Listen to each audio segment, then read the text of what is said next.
Operas are performed in what we call opera houses.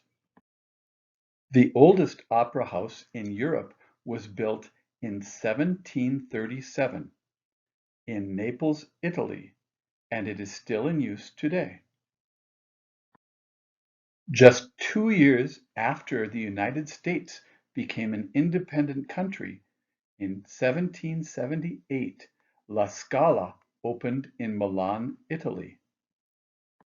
Still used today, La Scala holds about 3,000 people for each performance.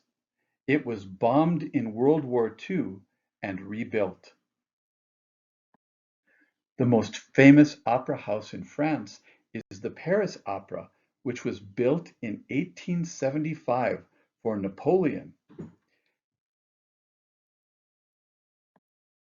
This building seats about 2,000 people, and it was the inspiration for the story The Phantom of the Opera. About the same time that the Paris Opera was built, the composer Richard Wagner built his own opera house in Germany.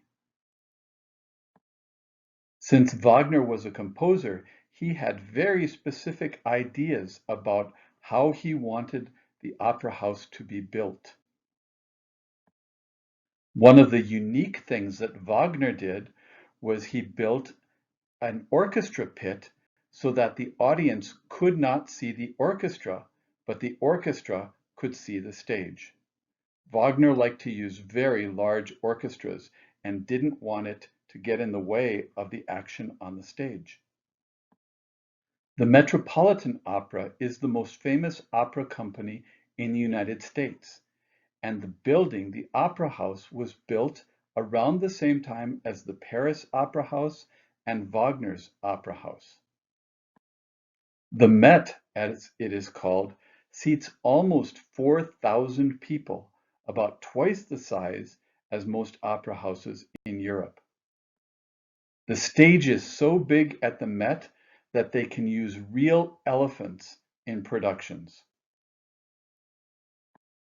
Even though the Met and La Scala and the Paris Opera are known for their great productions, the opera house that's most well known for its architecture was built in 1973 in Sydney, Australia.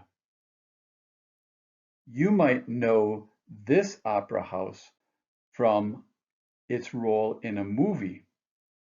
Here's a hint. Look at the water all the way around the opera house. If you guessed the movie Finding Nemo, you are right. A number of the pictures in the movie are of the Sydney Opera House. Even Bismarck, North Dakota has an opera house. Its name is the Belle Mayhews Auditorium. It was built in 1914, and the first production ever held in the building was the opera Robin Hood. This building seats about 800 people, and hopefully we will all be there for next year's SIPS programs. Now let's get back to some more singing.